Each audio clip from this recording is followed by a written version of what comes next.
রাকিবুল ইসলাম অন্তর আপনি লিখেছেন, চিরকুমার থাকার বিষয়ে ইসলাম কি বলে, এটা কি জায়েজ? ইসলামে চিরকুমার থাকাটা প্রশংসনীয় কোনো বিষয় নয়, এটি হলো বিশুদ্ধতম মত এবং বেশিরভাগ স্কলারদের মত।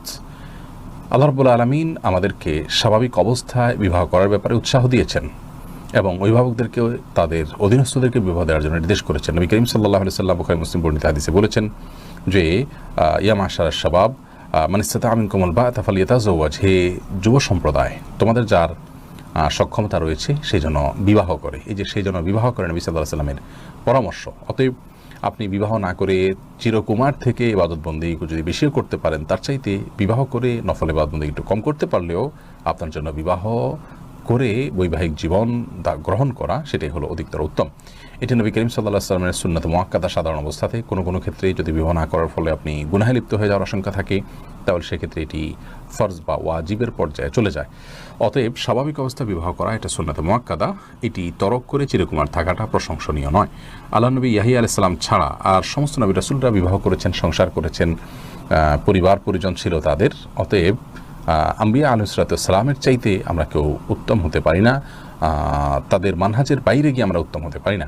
প্রিয় নবী সাল্লাল্লাহু আলাইহি ওয়াসাল্লাম বলেছেন যে আমি বিবাহ করি, আমার সংসার আছে, পরিবার আছে। সাহাবীরা একবার আলাপ করছিলেন যে কেউ কেউ তাদের পরিবার পরিজন বাদ দিয়ে শুধু আল্লাহর ইবাদত বন্দেগী করবেন। তখন নবী আলাইহিস সালাম বলেছেন এই কথা যে আমার পরিবার আছে, পরিজন আছে, আমি বিবাহ শাদী করি। অতএব বিবাহ শাদী তরক করে বাদ দিয়ে চিরকুমার থাকাটা কোনো কল্যাণকর কিছু নয়। নবী আলাইহিস সালাম তাদেরকে নিরুৎসাহিত করেছেন এভাবে থাকতে। অতএব স্বাভাবিক অবস্থাতে বিবাহ করাটাই হলো উত্তম। তবে কেউ যদি না করেন এবং তিনি গুনাহে লিপ্ত না হন, তাহলে সেক্ষেত্রে সেই নিষেধাজ্ঞা থাকলে তার জন্য চিরকুমার থাকা বা বিবাহ না করে থাকাটা গুনাহের বিষয় নয়। অনেক উলামা ইকরাম বিবাহ করেননি বা অনেক নেককার মানুষও আছেন বিবাহ করেননি। তো স্বাভাবিক অবস্থা বিয়ে না করলে তিনি গুনাহগার হবেন না, কিন্তু করাটা উত্তম। এমডি সাফিন আপনি লিখেছেন, মানুষ মারা যাওয়ার পর কবরের উপরে 3 দিন পানি দিতে বলা হয়, এটা কতটা শরীয়তসম্মত? ভাই সাফিন, মানুষ মারা যাওয়ার পর কবরে পানি দিতে বলা, এটার কি ভিত্তি আছে আমি জানি না। কারণ হাদিসে অন্তত এরকম কোনো কিছু বলা নেই আমি যতটুকু জানি। এটার অন্য কোনো কারণ থাকতে পারে কিনা, যে সেখানে যে সমস্ত ঘাস টাস লাগানো হয়ে থাকে সেগুলোকে সতেজ রাখার জন্য করা হয় কিনা। যদি সেটা হয়ে থাকে তাহলে তো সেটা 3 দিনের সাথে সীমাবদ্ধ হওয়ার কথা না। অতএব এটা আপাতদৃষ্টিতে কুসংস্কারই মনে হয়, কারণ কোনো হাদিসে মানুষের মৃত্যুর পর তার কবরে 3 দিন পানি দেওয়ার নির্দেশ আছে বলে আমাদের জানা নেই। তাসমিন আর নূর আপনি লিখেছেন, হায়েদের সর্বোচ্চ সর্বনিম্ন সময়সীমা কতটুকু? এ বিষয়ে আমাদের এর আগে একাধিকবার আমরা বিভিন্ন বক্তব্য বলেছি এবং এ নিয়ে পৃথক ক্লিপও আছে, দেখে নিন বিস্তারিত। ওমে হাবিবা হীরা মণি আপনি লিখেছেন, কীভাবে সুখী দম্পতি হওয়া যায়, আপনার পরামর্শ দিক নির্দেশনা কাম্য। দেখুন, সুখী দম্পতি শুধু নয়, এই পৃথিবীতে সুখের জন্য সবচেয়ে বড় জিনিসটা হলো কানাআত এবং তুষ্টি। অর্থাৎ আমি যা পেয়েছি, যে অবস্থা আছে সে অবস্থা আল্লাহ তাআলা শুকর আদায় করা এবং তুষ্ট থাকা, এটা হলো সুখের সবচেয়ে বড় আপনার মাধ্যম এবং উপকরণ। যদি কারোর মধ্যে তুষ্টিটা না থাকে, তিনি যতই সুখে আছেন সেখান থেকে শয়তান তাকে দুঃখের কোনো দিক দেখিয়ে দুঃখী করে দিবে, অস্থির করে দিবে এবং অশান্তিতে রাখবে, সে সুযোগ কিন্তু থাকে। এই জন্য ঈমানদার সব সময় সর্বাবস্থায় তুষ্ট থাকার চেষ্টা করবে। দাম্পত্য জীবনে এই জিনিসটা আরও বেশি গুরুত্বপূর্ণ।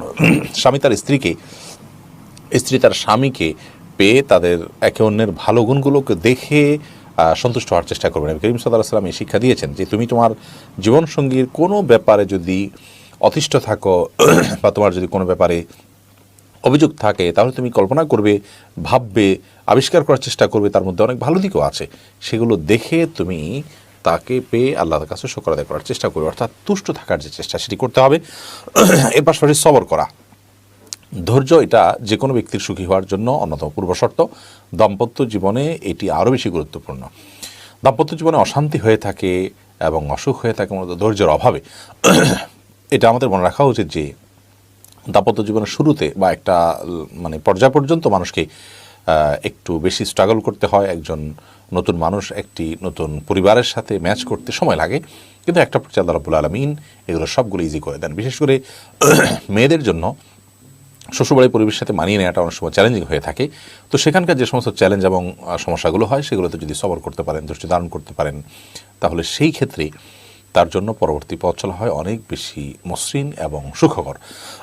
মেয়েরা কষ্ট করে স্বামীর সংসারের সময়টা যদি কোনো রকম কাটিয়ে দিতে পারেন, একটা পর্যায়ে আল্লাহ রাব্বুল আলামিনের অশেষ অনুগ্রহে তাদের সন্তান-সন্ততি যখন হয়ে যায়, তারা যখন সম্পূর্ণ আপনার নিজের পায়ে নিজে দাঁড়িয়ে যান, অর্থাৎ নিজেদের সংসার হয়ে যায়, তখন কিন্তু যৌথ সংসারে বা শ্বশুর বাড়িতে যে অশান্তির মধ্যে তারা থাকছিলেন, সেই অশান্তিগুলো তো আর থাকে না। এই জন্য সবর হলো দাম্পত্য জীবনের সুখের জন্য দ্বিতীয় গুরুত্বপূর্ণ নিয়ামক।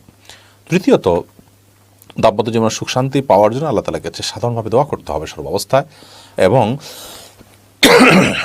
সূরা ফুরকানের আয়াত নম্বর ৭৪ যে দোয়া আছে, সেই দোয়াটা বেশি বেশি করার চেষ্টা করতে হবে ইনশাআল্লাহ বিইذনিল্লাহ। এর মাধ্যমেই সুখী দাম্পত্য জীবন ইনশাআল্লাহ বিইذনিল্লাহ পাওয়া যাবে বলে আশা করি আমরা। রেজওয়ান আহমেদ শুভ, আপনি লিখেছেন মসজিদের ফান্ডে টাকা দিয়ে মক্তবের উন্নয়নের কাজ করা যাবে কিনা।